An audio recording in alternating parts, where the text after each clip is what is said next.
So if you're wondering why I asked for volunteers, these are two people who have been RAs for a while and have done all sorts of stuff at the university.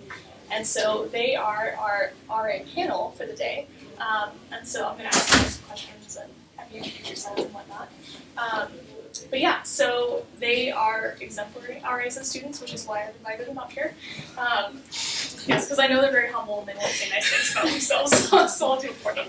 But yeah, will you both introduce yourselves and say like what department you work in and yeah, what you're here doing? Hi, so my name is Morgan Stegmiller. I am a second year PhD student in the Department of Animal Science. I study molecular animal genetics. Okay, my name is Akorede Seriki, but I mostly go by Coco because it's easier. I don't know, this is the end of my third year, so maybe I'll just say third year because I feel like saying fourth year makes me look like I'm so old. So I'm a third year PhD student in biology, and I've been an RA for 2 years. That sounds great. And then will you tell us just a little bit about your duties as an RA, like the sort of things that you're responsible for with your RA-ship? And can start with you, Morgan. Sure. So mostly as an RA, I just work on whatever research my PI kind of assigns me. Most of the time it's my projects for my actual dissertation, but occasionally I will get, hey, I really need your help with this, or, you might want to, so-and-so's doing this project, maybe you can help on that a little bit, or just, people in my department also need help, and sometimes you might need help on your research.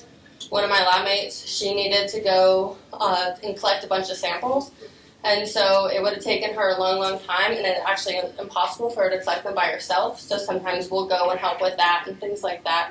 So it's not just like my research all the time, but it's also collaborating, and then they'll help collaborate on your research as well.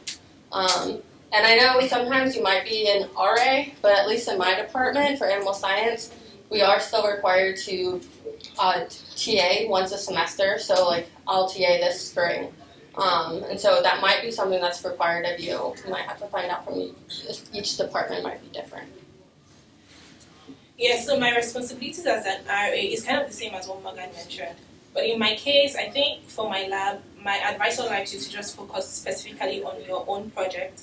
So since I already I've done my proposal defense and all of that, so my research focuses on all the aims and all of those things I listed when I did my proposal. But occasionally we need to put in a grant to get more money because getting more money is good, it keeps me as an RA. So most times I kind of help to generate data for those grants and things like that. So that's the only thing that comes like a side project, but it still ties to my own research at the end of the day because I end up being an RA on those grants in the events that we get them. So those are the kind of things I do. And to add to what Morgan mentioned, for my department, yes, you're required to TA, but it's just for 1 year. So I did that in my first year, so I'm done with that, thank God. Just focus on being an RA. Yeah. Awesome, thank you.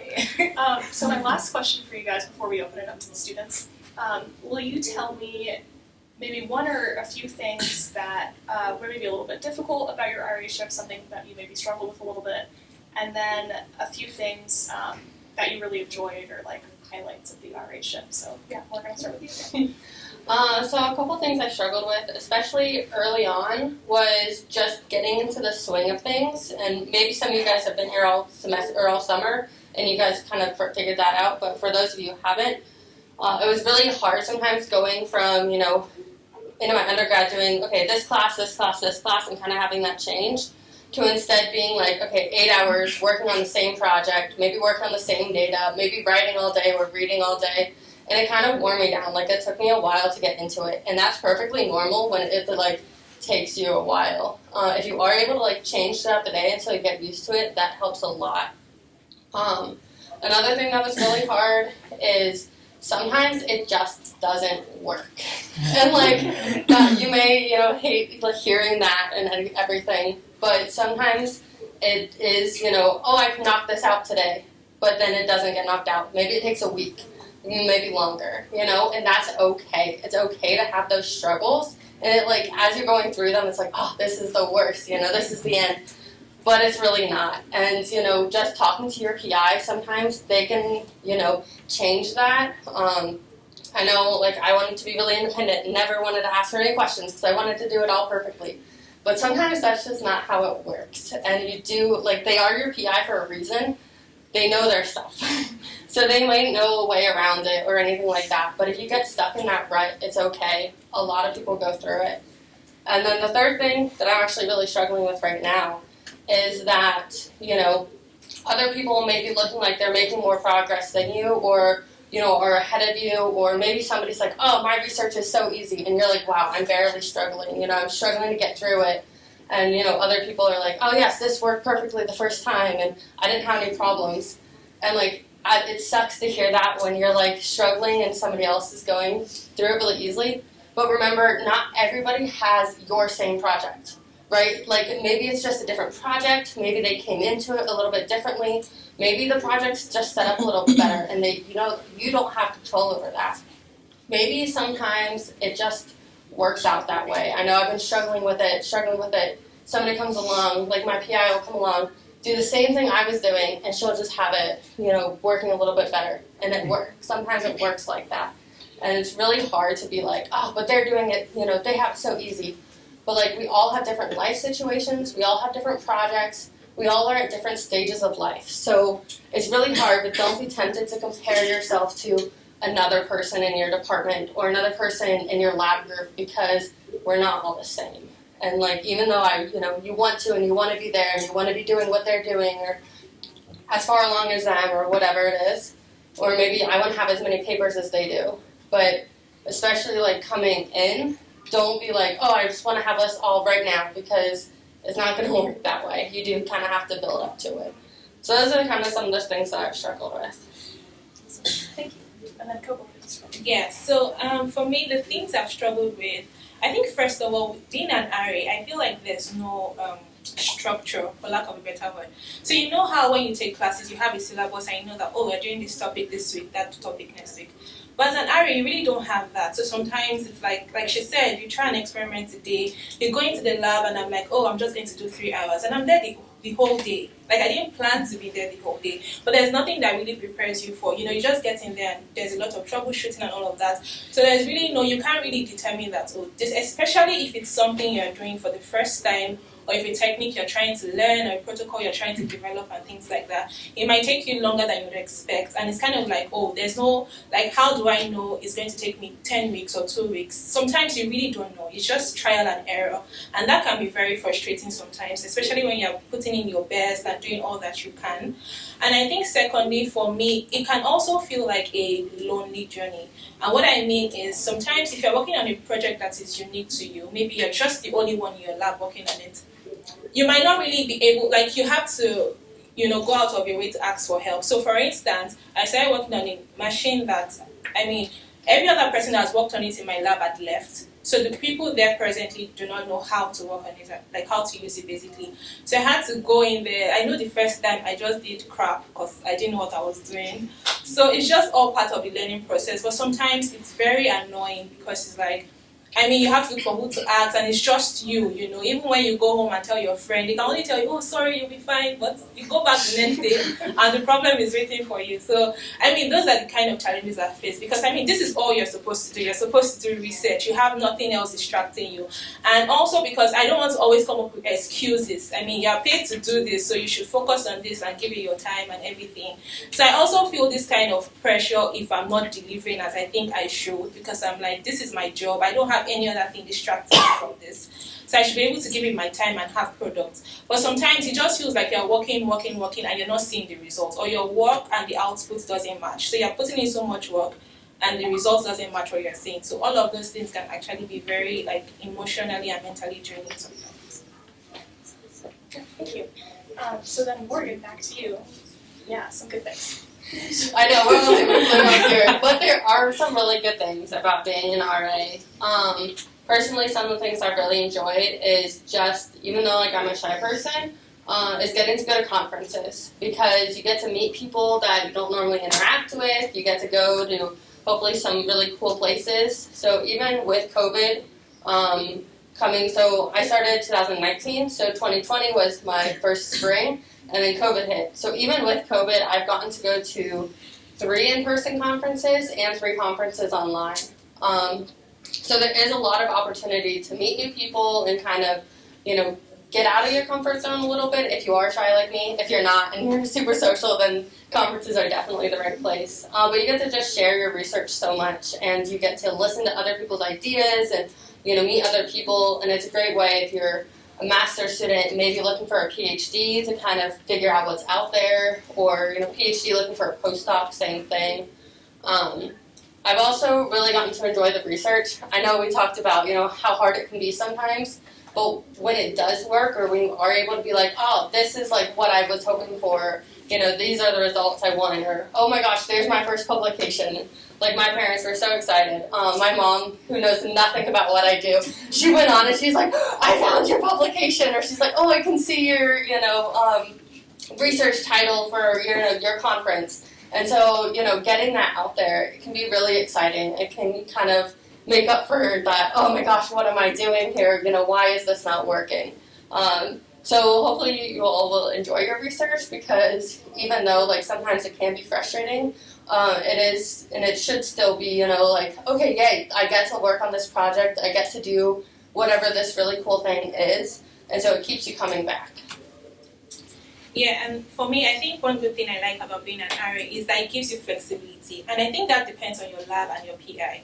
So I'll speak for myself and say my PI is not a micromanager, so it's not somebody that comes into the lab and is like, oh, are you in today? Did you come at this? Did you come in early? Did you close late or stuff like that? No, he just wants you to get the job done. However that works for you, because some people are morning people, they like to come in very early. Some people like to come in very late, so whatever time works for you. So that kind of flexibility in my lab kind of helps. And the fact that it also encourages you to take breaks. And I started my PhD in the fall of 2019, and shortly afterwards there was COVID. So this was my first real summer, and all through the time I've always been taking classes, even if I take classes and then I also do research. But then I find that most times when I'm focused on classes, because as an international student, you have to get good grades. If not, you are going back to your country. So and not in a good way. So, you have to focus on, your classes and get good grades. And when I do that, I find that my research suffers. And then when I try to really focus on my research classes, so there's always this kind of trade-off. So, when with this summer, I wasn't taking any classes and anything, and I'm done with classes.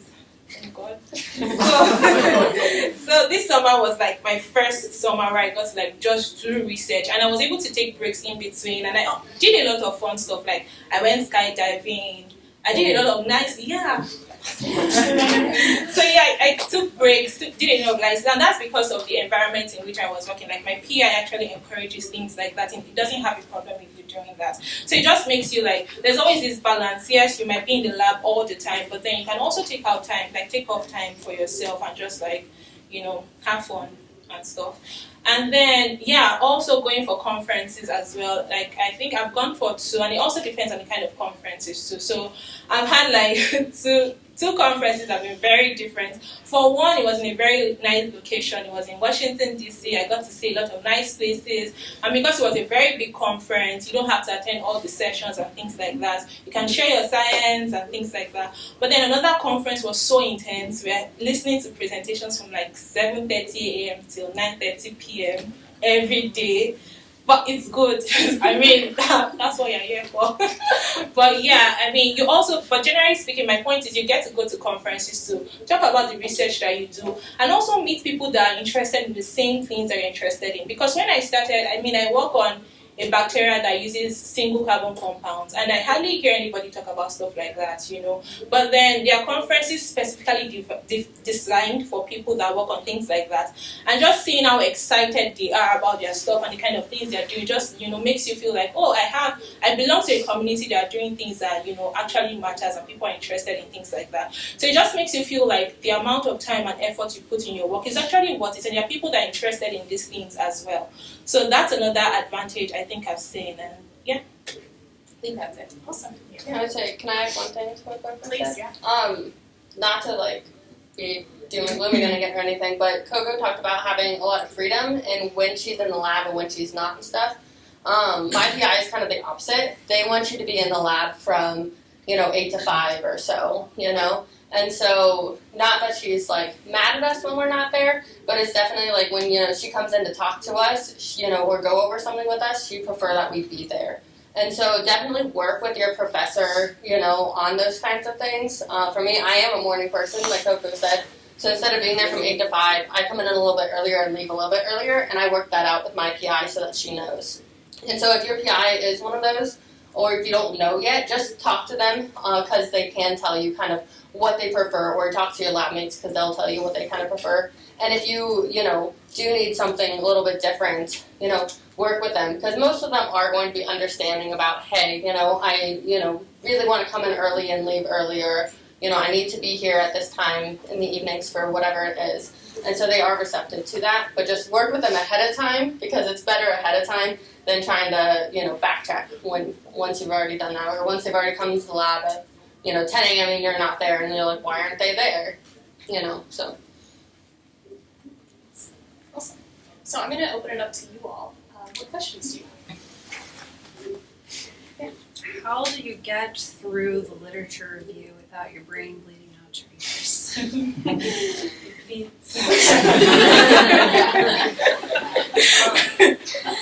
I can do that. So I did my master's here, and I didn't know if I was going to do my master's or do my PhD, and we decided about a month and a half before I defended that we were going to do my master's. And so bleeding out your ears, yes, because I had about a month and a half to do my lit review. Not the way I would suggest it. Now looking back, I'd be like, okay, if I had done this differently, I would have started now, like as when I very first started, just even once a week reading a paper or two related to your topic to kind of get you into that. You're probably already kind of reading a lot just to get used to whatever your topic is and stuff. Save those papers because going back and finding them is really is a lot harder than just saving them the first time when you read them. I use Zotero, if you've ever heard of that. It just is something you download on your computer, and you can just save it to whatever different files you want for your different projects or for this project or this specific part of your research. But my suggestion would be start now. I didn't follow that one suggestion, but if I could go back, I'd be like, okay, I'm going to take an hour a week just to find papers, or maybe half hour a week to find papers, and then save those papers. So even if I don't get to read them right away, I have them. But then, I also, I have a free 30 minutes between incubations or whatever it is. Maybe I can sit down and read this paper real quick, or, go through at least part of it. But the lit review is definitely hard. Yeah, I completely agree with what Morgana said, and I'm so guilty of downloading so many papers and just saving them. I feel good about it. Oh, I have these papers, but I probably would not read them. But then I recently found this software. I think it's called Genio. I'm not sure if I'm pronouncing it correctly. So what it does is when you download a paper and upload it to that software, it summarizes it for you. Yeah, so it's really helpful. Yeah. Say that again. Yeah, I think it's Genio? I think so. But I can get the correct thing and send it to Lauren. Maybe she can send it across. Yeah. So it helps you summarize it. So I'm like, wow, lifesaver. Yeah, and then it highlights some keywords and key points for you. So that has been really helpful for me. So sometimes you can download something, you read the title and feel like it might be useful, and then instead of spending your time reading everything till you get to the end and realize that, oh, it was probably not what I thought it was. With this software, you can see the highlights and be like, oh, do I want to spend so much time diving into the literature and seeing what people are talking about? So that one has been really helpful for me. And then, before then, I think I just go on the scavengers hunts, Google Scholar, and most of the common things that you already know about, and just try to, and like she said also, I think maybe creating a structure or a plan. So I tell myself, at least do things in bits. So I would say, okay, maybe I'll read one paper once. I was trying to do one per day, but let's be honest. It didn't work. Not yet. Maybe I'll change this semester. I don't know. But so most times I just say, okay, at least once in 2 days or once in 3 days, at least try to read a paper. And then, go through the references of the paper I was really interested in and go from there and see, what papers did they cite, read those and things like that. So I just create a timetable, a structure to make sure that I'm doing something at least every week or every day that drives me closer to, understanding the literature in my field. So that's what I do. Another tip that my PI always gives is to find like 4 or 5 lit reviews around your topic. And then like Coco said, when you read the lit review, you can go to those individual papers because, a lot of them are already kind of right there for you. So that helps a lot because then it summarizes a lot and you don't actually have to worry about going and finding them too. Awesome. Other questions? Yeah. Okay, yes, so based on your experience, I know you must have had moments where like your coursework clashed with your research schedules. So do you mind sharing more tips on how you were able to resolve those kinds of experience? I cried. It definitely depends on which kind of program you're in. Some programs are like, do all your coursework, and then you might be kind of behind or feel behind on your research. My PI is the opposite. She, really wants you to get into your research first, and then kind of take your coursework throughout, and not like upload it or backload it or anything like that. Just remember that at the end of the day, it is your research and it is your publications that matter more so than you got an A in every class. So I'm not going to say blow off your classes because that's not good either. You have to get at least a C in every class and preferably a B because I think if you get a C, you're on kind of probation. So don't like blow off your classes or anything. But if it does come down to, okay, I have to do this research right now versus, okay, maybe I'm going to get a B on tomorrow's test versus doing this research right now. It kind of depends.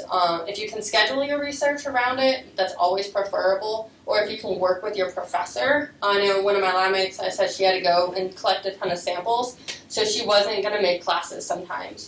But normally the professors, they understand. They know that you're here for research, and they know that sometimes it's unavoidable that you're going to miss class. So if you work with them up front, they are really good about, maybe rescheduling a test, letting you take it early, going over coursework with you, whatever that may be.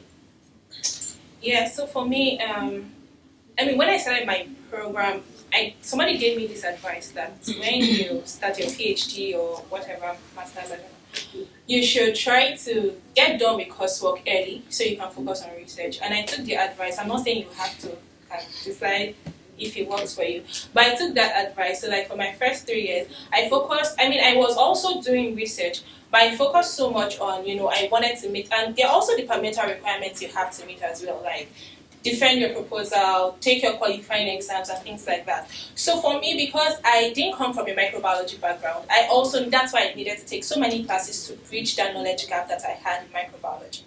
So for instance, for my PI, he would always encourage me, don't take so many classes, just because so that you'll be able to, it's not because he was like, because you need to fully focus on research, because I believe every program has a timeline. So it's like, if you're here for a 5-year PhD, it feels like you have time, even if it's good to start things early. So I started my research from my first year, but then I was taking more classes. So in a semester, I could take like 4 classes, which was a lot. And I found that most times my research would actually suffer. There was nothing I could do about it because most times I'll have assignments like every week, you have like a class project, you have presentations, so I had all those things. But sometimes I found that the knowledge I got from those classes, because I was taking classes that were relevant to my research, that would help me understand my research better. So the knowledge I was getting for those classes were actually helping me in my research. Even if I wasn't like at the bench every time, I knew that in the long run, when I was done with that, when I focused fully on my research, it will make more sense to me. So for me, it was kind of like a sacrifice I had to make in the beginning, that my research would be suffering, even as much as you feel bad about it and stuff. But I just knew at that point in time it was like outside of my control to juggle both effectively. So I had to focus on one and do it well, even if my research was still ongoing, but not as well as I would have liked it to. And in addition, my advisor was really understanding and supportive. Like, he knew that maybe you can't be in the lab at this time because you have this homework, you have to study for your qualifying and things like that. So he was very understanding, and I wasn't like really under. The only pressure I was under was the pressure I put on myself, because I felt, I have to be a badass student, do this, do that. But it wasn't just always working, and I just had to be honest with myself to know that, I can't have the best of both worlds all the time. And yeah, I mean, now that I'm done with classes and focusing on research, it feels good. So I think you should consider the timeline you have to be done with your program. I think for some departments, if you have a fellowship or something, you have to be done like within the time frame for that fellowship. So that's a different case. So I think it just depends on your lab, the duration for your program, how much funding, and if you already if you have a very good background in your field already, you might not need to take as many classes. So take as few classes as you can. And for some people, it works to spread them out. Like you can take maybe 1 or 2 classes every semester. There's nothing wrong in that. I don't think there's a rule that says you must be done with all your classes like your first 2 years or whatever. You can take classes for like as long as you want, I think. So yeah, so I think it's up to you.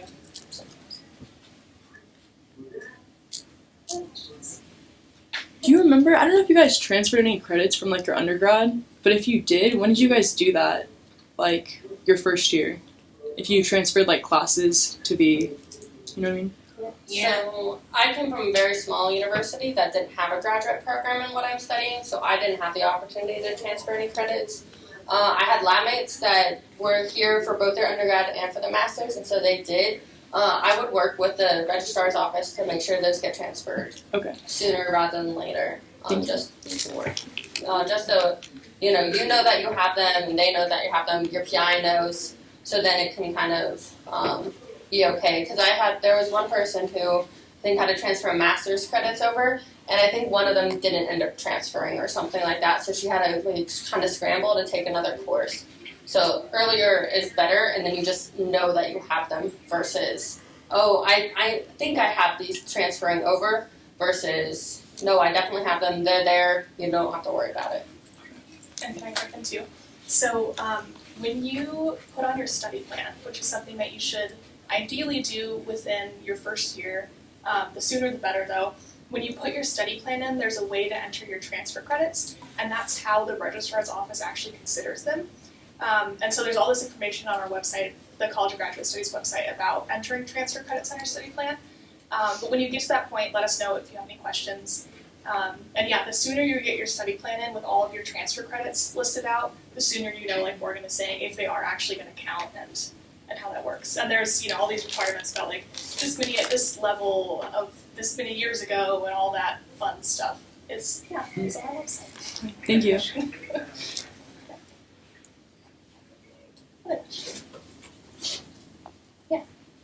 Yes, so in summary, what is that one advice that you have for new RAs who are just coming into the system? I think I would say be organized. Like, it just helps you because there's some things that, and write down maybe everything you do, like how you made this reagent, how you did this, how you did that, because few months down the line or few years down the line, you might need to make reference to that, and you don't want to be scrambling around and looking for, where did I see this or where did I see that? So if you are keeping track of maybe the papers that you read, the kind of experiments that you do, you are writing down, this is what I did and this is why I did it. And maybe, because you discover that sometimes you start some experiments and you don't follow through with it. Maybe you had this great idea, you decided to try it, it didn't work out or for whatever reason, and then you just stop. It might come up again and you probably would not know why you stopped, because you didn't write it down, you didn't record it. So it's good to write down things, be organized. If you're making figures or whatever, it's just, as you do your research, put things in order. Like if you're working on more than one project, you can create a folder, different folders for them. Keep your lab notebook such that, and I think it's also a good thing to keep a record such that if somebody comes after you, the person can actually pick up your lab notebook and it will make sense to them. Because if people before you did that, it will be unfair if you're not doing it to pass on the knowledge that you have. So keep proper records, be organized, and take things easy. This life, we have just one life to live and be happy. I say pretty much the same as Coco. Being organized really is a lot of help, especially the lab notebooks. If you're doing, bench lab research, your PI might come and look at them, and so you definitely want to have all your notes. But also any analysis you're doing online, or I do a lot of my research is just on the computer. Taking good notes there. Sometimes I'll go back and be like, shoot, how did I do that? Or I'll go to somebody else and they're like, shoot, I wish I had taken better notes, because you're not thinking about it in time. You're like, oh, I'm typing this, and I'm going to know what I typed, or I'm going to be able to, see it or whatever. And you don't always get that opportunity. So just saving those, even if it's on the computer. Other thing is, kind of like Coco said at the end, we do only have one life. And so kind of trying to figure out, where's that point where I need to be like, okay, I need to stop and I need to take a break. I need to go do something that's not research. I need to, I don't know, whatever it is, I need to take an hour and call my family back home because, I'm from Ohio, so I don't get to see them very often. Or, international students probably don't get to see them very often. So maybe I need to take that break. Maybe it's like, I should be, reading this paper. But no, I know myself, and if I take this break now, I'll be better later. Or, if I take the weekend and just don't do any research, I'm going to be better, come the next Monday or whatever it is. And so I've had some people, get to that breaking point and they've almost broken. Like they were like, I'm done, I'm out, and once they calm down. But it's so much easier to stop it before you get to that breaking point. And that can be really easy to say and a lot harder to do. But if you can figure out, what that limit is for you, it works a lot better. And then you can communicate that with your PI so that they know, okay, I might need to back off of them, maybe just for a week or whatever it is, so that they can, kind of get in the right headspace again and actually want to be here and doing this research versus, oh my gosh, I got to go back to the lab again and have to do this research. It's better to stop yourself from getting to that point. Yeah, and I know you asked for just one thing, but I'll add one more thing. And I'll say, don't compare yourself with anyone. I believe that sometimes your research can be so unique that in as much as you might start your program with everybody else, and then you're discussing with people that you should be on the same level with, and they're like, oh, I already published this paper, I have so much data to analyze, which is sometimes a good problem to have, and you're there feeling like, oh my gosh, I don't even have any data, nothing is working, I haven't published anything. Don't because I think Morgan said it earlier, like your journey is different. For some different people, different research, right? And then you have time to figure things out and see this as a learning process. Like you're learning. If we knew everything, we probably would not be here. So we're in school because we're here to learn. So ask questions, don't be too hard on yourself. Don't compare yourself to people because comparison, like they say, is a thief of joy because you lose sight of those things that you already know, or the things you already learned. Because think about it. Why are you doing research? It's because we don't even know. Like you're researching because you want to find something. We don't know what that could be, right? So think about it. Like you're probably not where you used to be. You probably started with like no knowledge about your project, little to no knowledge about it. So you've probably made enough progress, and it might not show with like the paper or the publication just yet. And then you're seeing everybody like, oh, I'm done, I'm graduating. Don't be too hard on yourself. Don't compare yourself with people. Just focus on your journey and ask for help when you need it. Very nice. And I guess on top of that, I had Lemmy who she had a lot of projects going on, probably more than like what's normal for a PhD student, just because of how it worked out.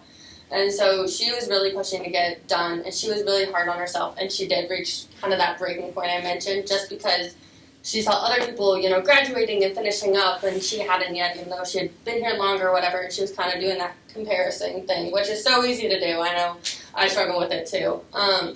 But, just because it's not necessarily where you want to be or where you see somebody else, just remember, in the long run, it's going to be better if you take a little bit more time. Some people are like, oh, I really want to finish up, but it's like, well, if you're also, this is the thing you're focusing on and hopefully you're getting paid for it and stuff, does it matter if you take one more semester if you're already getting paid for it versus, needing to be done just to be done versus, actually being ready to be done and being ready to go out into the world and being, or go on to a PhD or whatever and feeling like, yep, I've had this accomplishment. So I'm fifth year, so I just kind of want to say a couple of things I wish I had heard too. In fact, I've been here so long I have to take this again. Couldn't find it. But this is my last year, I promise. I think what Congratulations. is probably the best thing that I tell myself over and over again. If I knew how to do this, if I was good at this, I'd already be a doctor, right? I already have a PhD. It's like learning to walk and you're a toddler, just hitting your face over and over again. There's no way to avoid that, but just tell yourself that that you're supposed to be doing that. I think for me personally, I'm in a lab where my PI is very flexible. She just wants results. It's not an 8 to 5 job. So it's actually more stressful because it's like, when should I be working? You have to be your own boss. So what worked for me is I found sometimes I'm really productive and sometimes I'm not, and I'm beating my face against the wall. I just try to add up to 40 hours or more a week. So if I go home in the evening and I feel like reading a paper because I just happen to be in a particularly good mood, I don't say no, it's my off time. I say, okay, I'll do that. And then if I wake up one morning and I say I want to take an hour watching YouTube, I do that. And I just keep a little tally in the back of my mind. Most weeks I work a lot more than 40 hours a week. But that gives me some mental flexibility. And you can say, yes, I have worked an appropriate amount this week. You can't go by results because, like you said, results can take an hour or a month or a year. We'll see. So yeah. And the last thing I just want to say about the papers is that was brought up way earlier. So the only thing you really need is the abstract, the graphs, and the discussion. Like you actually don't have to do that much reading if you're skimming stuff. And I actually keep an Excel spreadsheet with tabs by topic, and I summarize it in 2 or 3 sentences in my own words. Because otherwise I end up going back 3 years later and not remembering the paper at all. And then I have columns, so I summarize in one box, and I have a row where I have like things relevant to my field, like does I have this kind of modeling, or this kind of biology, or this kind of computer science stuff. That way I can find it by topic, almost like hashtags, and then I find that super helpful. So I'll actually remember things that way if I write 2 or 3 sentences in my own words, what I think is important about it. And then you can find it later when you need it in a few years. So thank you. Any other questions? Just to add to that, I do the same thing, opening Excel with summarizing papers. I have another column on it where what more can be done based on this paper. That gives you idea every single time, and it forces you to think about what more can be done, what is the future work for this paper. I love that. Yeah, thank you. That's really cool. Other questions?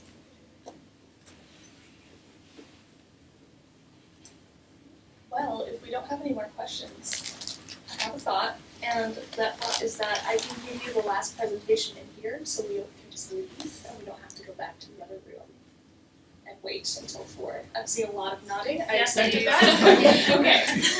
Yes. So thank you so much, Thank Coco you. and Morgan.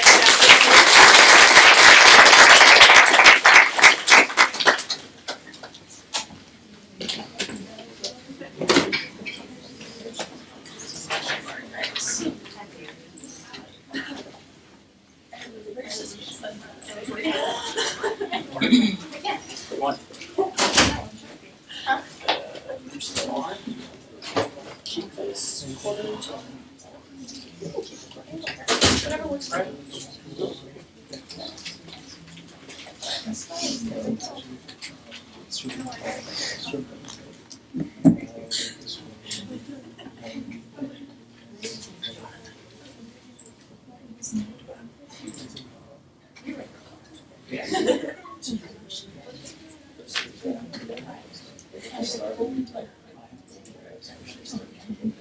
Okay, so let's just go ahead and knock this out.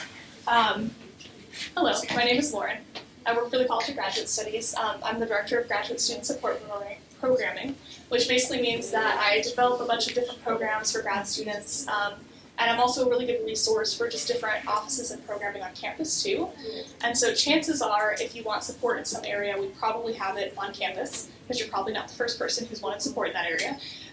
So if you don't see something in this presentation that you think either should be there or you just have questions about, please ask at the end or send me an email and I'd be happy to point you in that direction. So I've broken all of our programs up into very broad categories of program types. And these are really good things to know just for you personally, and also in your lab if other people are struggling with this, you can go ahead and recommend these to them. Respectfully, of course.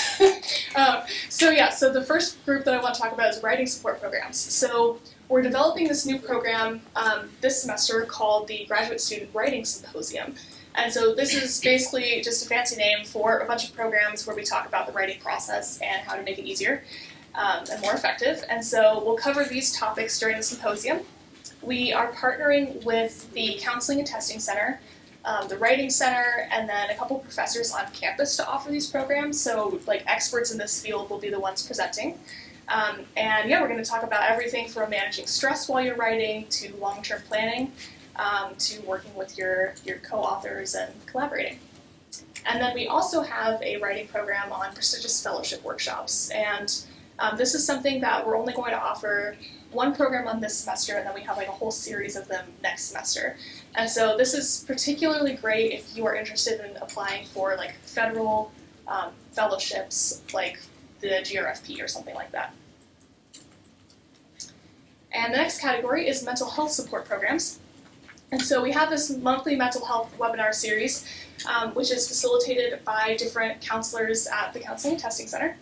And these are the topics that we're going to cover this semester. We're going to talk about avoiding burnout, forming good habits early in the semester and setting routines, setting expectations with your advisor, which I think will be particularly helpful for RAs, and then being kind and compassionate with yourself, just like Coco and Morgan were saying. Don't compare yourself to others, that sort of thing. We also have this statewide event called Gradwell Initiative. And this is something that we did for the first time last year, where we partnered with other higher education institutions around Idaho. And a bunch of students came together. Morgan and Coco were both on that panel as well. We all came together and just talked about graduate student mental wellness, different resources that exist across the state, things that still need to be done. But it was a really awesome event, and so I'm excited to see that again this year. We also have professional development programming. And so this thing called the PDI, or Professional Development Initiative, is led by the Career Center, which operates out of this building. And this semester, we're only offering 3 workshops. The first is this CV and resume workshop, kind of 2-part series, I guess. The first part, we're going to get together either at like a coffee shop or a brewery around town, and we're going to encourage people to just like bring their CVs and resumes and get advice, and you can work with other students, work with the Career Center. And then we're going to do another one where the Career Center actually like leads a presentation on developing the best CV or resume possible. We'll also talk about salary negotiations, which will be especially helpful at the end of your program when you're looking to find a job. And then we have this other program through the Center for Excellence in Teaching and Learning, which is what CETL is. It's called Preparing Future Faculty, and it's an online Canvas course that's asynchronous, so you can take it like on your own time, whenever you want. I highly recommend this if any of you want to be faculty members, you want to teach, or you're just like curious about what teaching in higher education is like, because it is like free and self-paced and all the best things that you want a course to be. So it's definitely a good resource. And then next we have a conference preparation series, which is also new this semester. And so we are going to talk about designing a research poster, designing a research PowerPoint presentation, delivering a compelling presentation, and then also networking at conferences. And these will be facilitated by everyone from people in the library to the Writing Center, so just kind of, again, the best of the best across campus. We also have some community-specific programming. And so this semester, we will have a student group for multicultural students, which is facilitated by the Multicultural Student Center, again, in this building. And then we have an international student group, which will be facilitated by Polly Toaninu. If you're a new student and you're an international student, you probably have worked with her quite a bit. And it's also in association with IPO. Both of those groups will meet every other week. I think in the past they've met on like Thursdays and Fridays. Snacks are provided, and people just sort of like get to know other students, talk about things that are going well or maybe not so well. And then we also have a TA support group, which will not really impact you guys, unless you're a TA, and then please come too.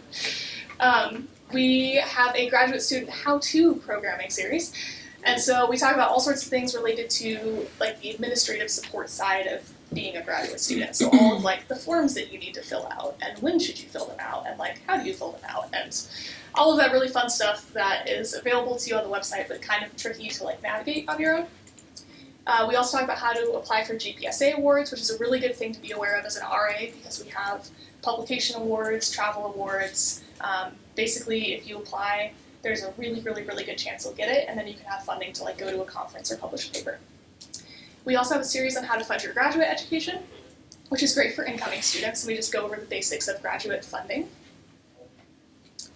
And then we have a Facebook page. And so if you're not already a member of this, I would highly recommend it. We post all of the funding opportunities that we find about here, like as soon as we find out about them. It's a really good way to network with other students. You can, I don't know, talk to people in your program, say like, hi, I'm studying this, and I'm new here, who else studies this? And then people will comment. You can find housing, you can ask questions, all sorts of stuff. So yeah, this is just a really awesome resource, and I suggest that you join it. Questions about programming? Yes? So where are we able to find all of this information? Or is it something that's like emailed to us throughout the semester? Yeah, that is a great question. So eventually these things will be up on our website. Right now our website is like super out of date programming wise. So most of the stuff that's on there has changed a little bit. So eventually it'll be up on our website, and then every semester we work on developing this like calendar with all of our programming on it. And it's like color coded and has all the dates and times and descriptions and everything. And usually that's done like 3 weeks into the semester, maybe 2. And we will send that out to you in an email. We usually send out like 1 email a month that just has a bunch of like reminders and stuff in it.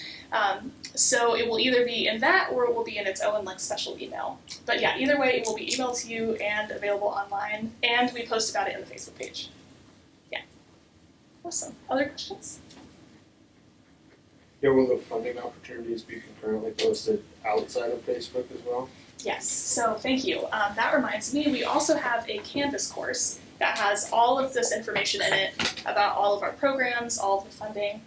So there's like a whole separate page in Canvas that's just funding opportunities. And so I believe we're working on launching that course right now, and in a couple weeks you should get an invitation through your email, and it'll just say like you've been invited to join this Canvas course. It's usually called something like GSSP Fall 22 or something like that. So it's not spam if you see that. Other questions? These are great, yeah. I'm really big on working smarter instead of harder, but I'm in a lab all by my lonesome, and I'm kind of stumbling and, hearing in this course the Excel spreadsheets and like how to summarize this stuff, your literature, so that later you can cite them properly and you're not losing those ideas. That would be really helpful to talk to other RAs about, or like know those tips and tricks so that you're not recreating the wheel every time. That makes a lot of sense. Would having an RA support group be helpful for you all? Is that something you'd be interested in? Say, will you raise your hand if you're like, yeah, I would think about attending that? Okay, great. I will make that happen then. That's all I need to know. So thank you. Yeah. And so to talk a little more about the TA group, what we're thinking is we will have that group meet like every other week. There's a space where we have like a Moscow co-op coffee counter on campus. And so we're going to meet there every other week, talk about teaching stuff. So with the same sort of like coffee hour kind of vibe. Okay, good. I'm seeing a lot of nodding again and thumbs up. Thank you. Great. Yeah, I will work on that. And then you might see like a survey for me about times or something that would work for you. So thank you for asking. Great question. Anything else? Okay, if you think of other questions, I will write my email up here. And while I'm doing that, the last thing that you have to do today, which is of course not loading, is a hopefully really quick survey. It's not really a survey, it's like 4 questions. But yeah, so go ahead and scan that QR code, or there's a link right now. There we go. If for some reason you can't scan a QR code, that is the very long link.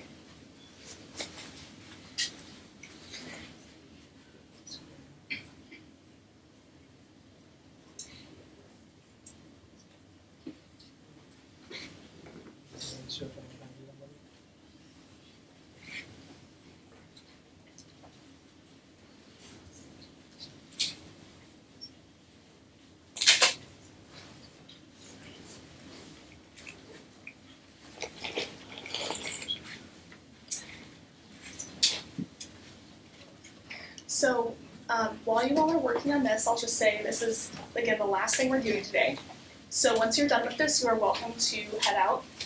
Thank you so much for being here. I know this is like a super, super long day with a lot of information, so we appreciate your patience and just general wonderfulness.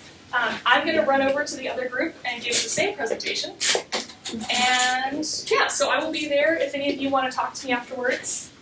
That is where you can find me. Yeah, thanks. Thank you guys. Thank you.